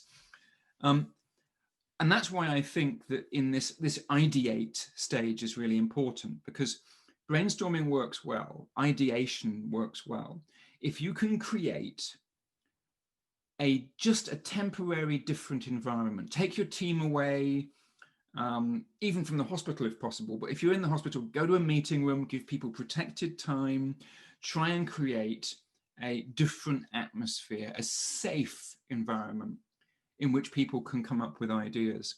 And I'm going to be honest, in all of my work, I mean, maybe I'm wrong here, maybe I've been fooled, but I don't think so. In almost all of my work in healthcare, and particularly in the region, what I've experienced is once you shut the door in a room and you say, look, this room is for everyone to talk, everybody's equally important here, people have no problem sharing ideas and thoughts. And very often what we've done in some places has been to start with sharing stories so that we can deliberately reconnect with our emotions. But I agree it's not easy, but we have to do that, because otherwise, as you say, the kind of the old jaded staff kind of, you know, that attitude kind of prevents the kind of the creativity that we all have, and particularly younger staff have, who come with fresher eyes, might have to share. And the other thing I think you mentioned about this kind of siloing of the patient. Well, you know, I'm a nephrologist, so I look after their kidneys, but I don't look after their brain or their emotions. That's for the psychologist or the social worker. I think that's a shame as well, because we do have to treat the patient as a whole person. Neither you or I are somehow separate people. We don't, you know, our kidneys don't live a separate life to the rest of our bodies or our brains. So we, again, you know, there's no short-term fix for this. Do need to find lots of ways for all healthcare staff, whether it be physicians, nurses, anybody, to be able to get in touch with and have permission and feel safe to build empathy with patients, rather than to sort of, you know, say, okay, this is not something I can do.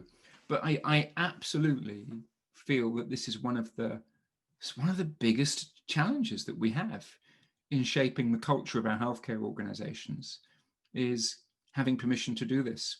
And I don't think any one organization has yet found the perfect answer. Some have got close to it.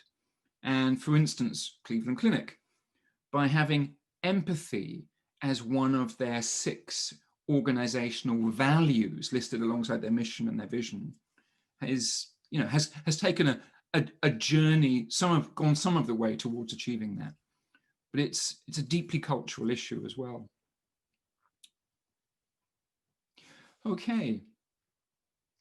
So let's move on then, because we've got 2 more stages to look at in order to kind of complete our journey through this design thinking process. Our 4th stage, we've had ideas based upon the insights that we've generated and the kind of point of view or the kind of the statement that we've created that describes exactly the patient's needs that are not being met.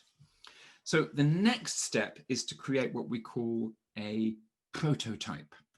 Now, the idea of the prototype is it's what we call a low fidelity model. Years ago, you know, we used to refer to our sort of audio equipment at home as hi-fi, you remember, which is short for high fidelity or high quality. Well, the idea of low fidelity is that you can come up with a prototype of your idea in a kind of experimental, rough kind of way that enables you to show it to people and share it with people, patients, families, staff, and say, what do you think of this?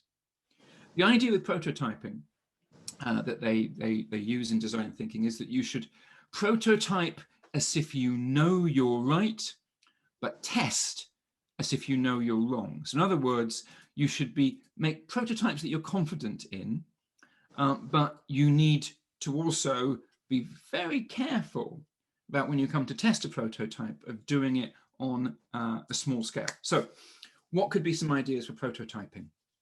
Well, rapid prototyping is all about quickly creating something that you can, tangible, that you can test. So the idea is that you're not looking for the one perfect idea here, but just for something that just is rough, it might work. Let's just try it out. And then the next step might be, well, there's lots of ways we can do this. One way is to create a storyboard. So in other words, to visualize how we might redesign a process from start to finish. So you see that happening here. We've got people who have brainstormed about what they might change. And then we've actually kind of got some flip chart paper, and we've drawn a kind of a quick kind of cartoon with a little bit of a narrative, again, all around the room. We've stuck it up on the windows to describe what we think a patient journey, redesigned patient journey should look like. So that's our prototype. We're not actually changing the real journey yet, but our prototype is a storyboard describing what we think should be the new prototype. And that means we can show that to people. We can show it to patients and families. We can show it to doctors and other people, stakeholders and staff from the department. Say, what do you think of this? How could this work? And of course, if those stakeholders have been involved in a multidisciplinary team that's actually doing the design thinking project, then it's going to be something that they've all had an input into anyway. The other way that we can prototype ideas quickly is through role play. So that's a very, very quick, tangible way to test an idea or experience. So in other words, we get in character and we act it out. And again, I'm going to share something here that we did with role plays at Saudi German Hospital last year. What we wanted to do there was to test out a communication model called CARE, which stands for Connect, Assist, Respect, and Explain. And the idea of this particular model is that, let me just bring it up here, is that if we can get staff, caregivers, administrative staff, everybody involved in communicating more mindfully with patients and families, then we're going to create a much better patient experience. But having kind of come up with the idea, how do we then get kind of feedback on whether the idea works, whether it's useful or not? Well, we decided there was two ways to do that. The first way was to actually do some role play and record it and show it to people in different areas. So we kind of came up with two role plays, and the first role play was what would it look like if we deliberately did not use any kind of model or structure, and we were just kind of as rude as possible, so to speak, with patients. And I'll just show you very quickly that we created a little video. We just literally had an iPhone and we had a couple of people from the hospital acting as our volunteers. So here we go, pretending to be distracted on the mobile phone, and then just kind of dealing with the patient in the most kind of offhand way we could possibly use, just to kind of describe the extreme that we didn't want to use. And then in our second role play, we decided, okay, how would this look if we were going to then deliberately, let me just find the right part, here we go. How would it look if we were then going to actually use our idea about care and a particular model of communication? And we did the whole thing again. There we go, nice. Smiling receptionist there, connecting with the patient, doing all the things we want.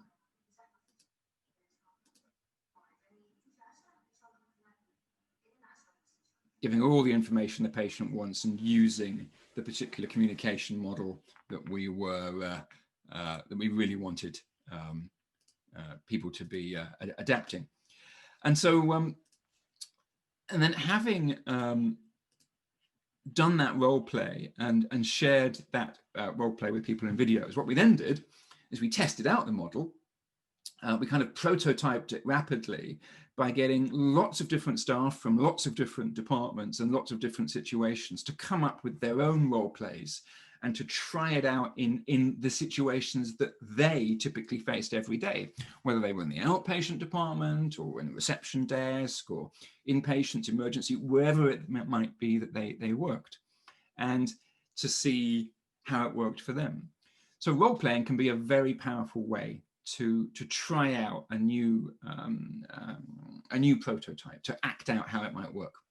You can, of course, create new physical models, or you can change a layout in a clinic. You can change a workflow and test it out. But what you always need to do is prototype for empathy. In other words, you've got to try to simulate the current situation to understand what people go through before you then create ideas around what should be different. So any questions so far on that stage, prototyping? Safana has said she feels that we need to involve our leaders and decision makers in all steps. And yes, indeed, that is absolutely true. You've got to have some senior stakeholders involved in the design thinking process. It's not something you can just do, particularly because, don't forget, you as an outcome of this process, you want to be able to potentially change something, and that often needs permission. So those permission givers need to be involved. One of the problems we often have is people saying, oh no, I don't think we should change. But if senior people are involved from the start as well in a design thinking project, and they get to actually hear from patients and hear the insights that patients are giving, that can as well be a very powerful tool.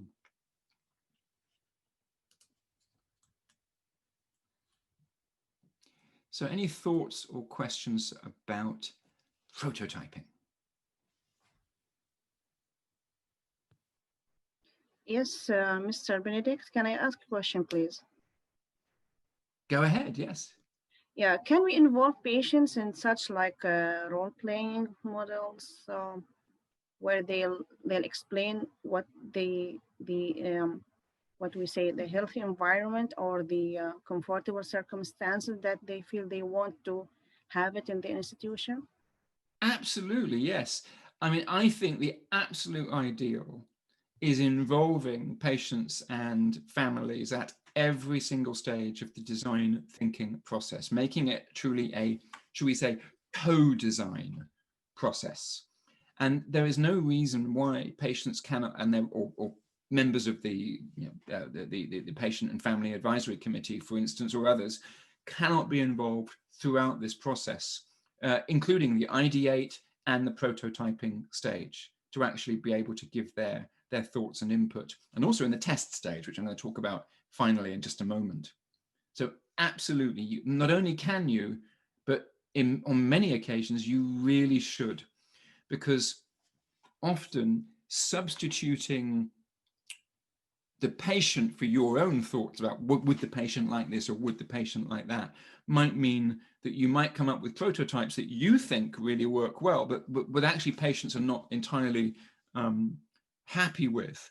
So the more you involve the patient, the earlier you involve patients and families, the quicker you're going to get to solutions that really will be transformative when it comes to their experiences.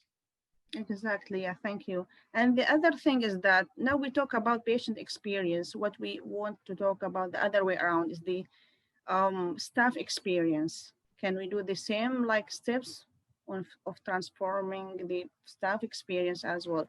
Because if we get not perfect, but at least at a satisfying type of environment for our staff, certainly we will get like equal type of situation for our patients as well. So what do you think? I agree. Obviously, patients need to come first.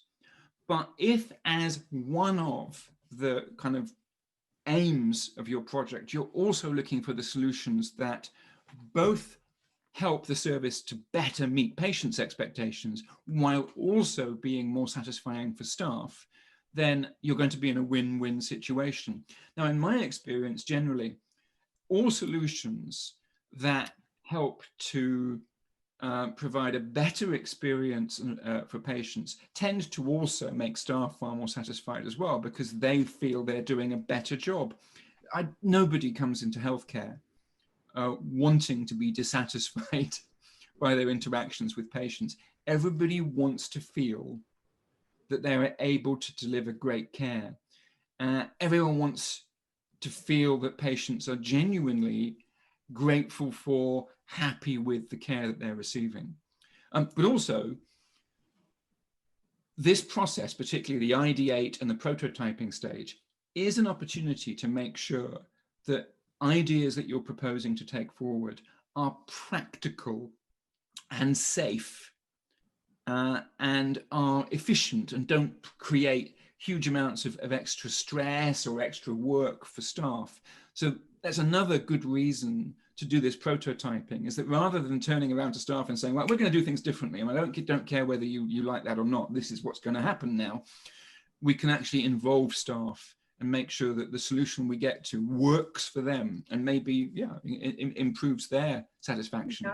Yeah. As we always talk about, satisfied staff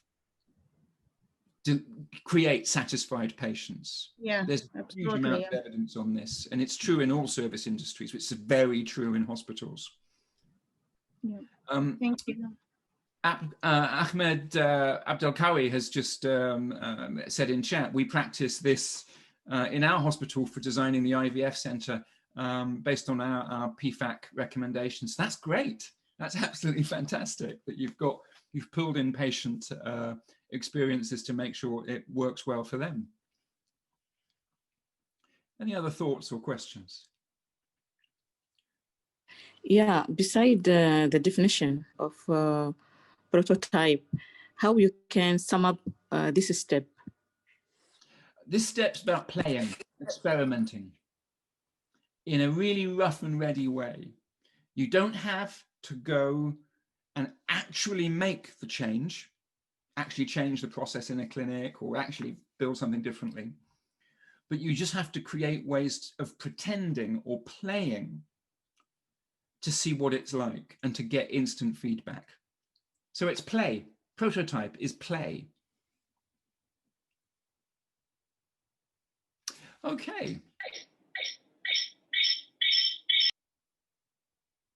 So let's take a step forward then and go to the very final stage, which is testing. Now, in the testing stage, now is the point where we need to try out the prototype and see how the prototype actually works. So this is when we would use the results to kind of decide, does this work or does it not work? And this is the stage at which we would actually get feedback from patients and family members. So ideally, we would give a prototype a test in the context it's going to be used. So for instance, if we're going to change a process, change a patient journey, then we might try that out in one clinic on one day. Doesn't have to be more than that, but just with one clinic with some patients for a day and see what happens. We can also try changing different things one at a time. So we call this identifying variables. So in other words, changing different aspects of our service one by one to see how each of those changes actually affects patient care and how patients react to it. We could shoot a video. We could actually look at what patients go through in the new process, record them, interview them and say, what do you think about this? Do you think this is better? Or if they've not experienced it before, how do you feel? One of the good ways to get feedback when you're testing a solution out is to get patients to talk about what they like, what they wish, in other words, what they would still want to improve, and also what they might add, what they might do differently. And as always, we can involve our extreme users as well. So in other words, get people who are frequent visitors to the hospital, frequent users of a clinic, those who have special needs, to try a service out as well.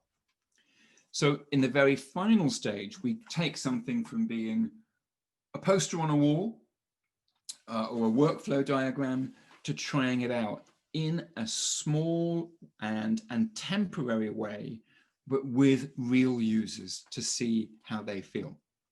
And the beauty of doing that is that that act of testing may well reveal insights that help us then redefine the problem or to create some new ideas.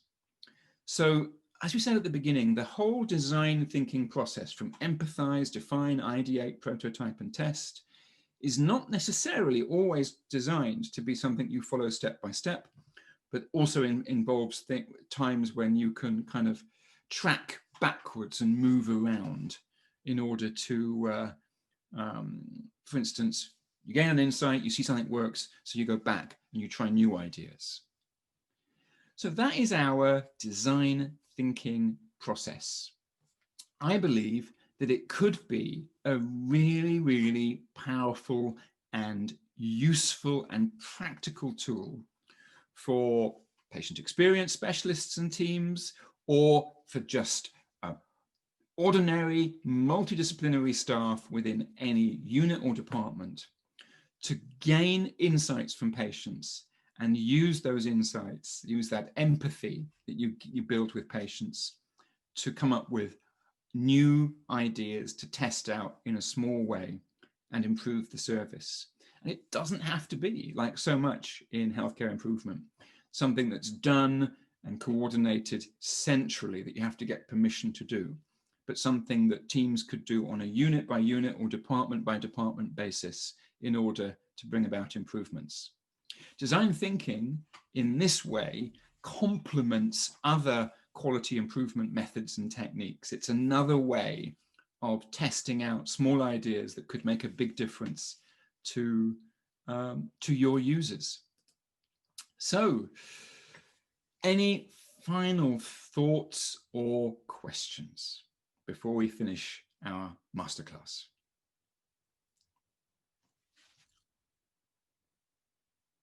Well, people are already saying thank you. So my pleasure.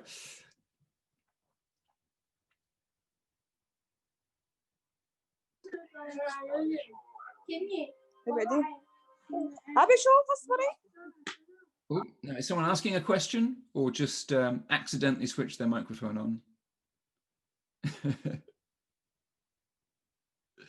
Well, I'm going to just finish now, if there's no further questions or comments, just to let you know that at the back of this slide deck that you'll be receiving are a few useful links to different websites where you can find free tools and resources on design thinking. And also, in our very last slide here, as I mentioned earlier, I found at least 3 free publications online that will tell you about, in a bit more depth about design thinking, and also tell you in a bit more depth about the different methods and tools that you can use at each stage in the design thinking process, okay, to help you to empathize with patients, define a problem, come up with ideas, prototype those ideas, and then actually once you've got a prototype that you think is a good one, actually test it out in a small way with real patients. So there's lots of resources there. And we will make those available to you along with the slide deck a little bit later today. Okay, so there's time now, just now, for any final thoughts or questions before we sign off.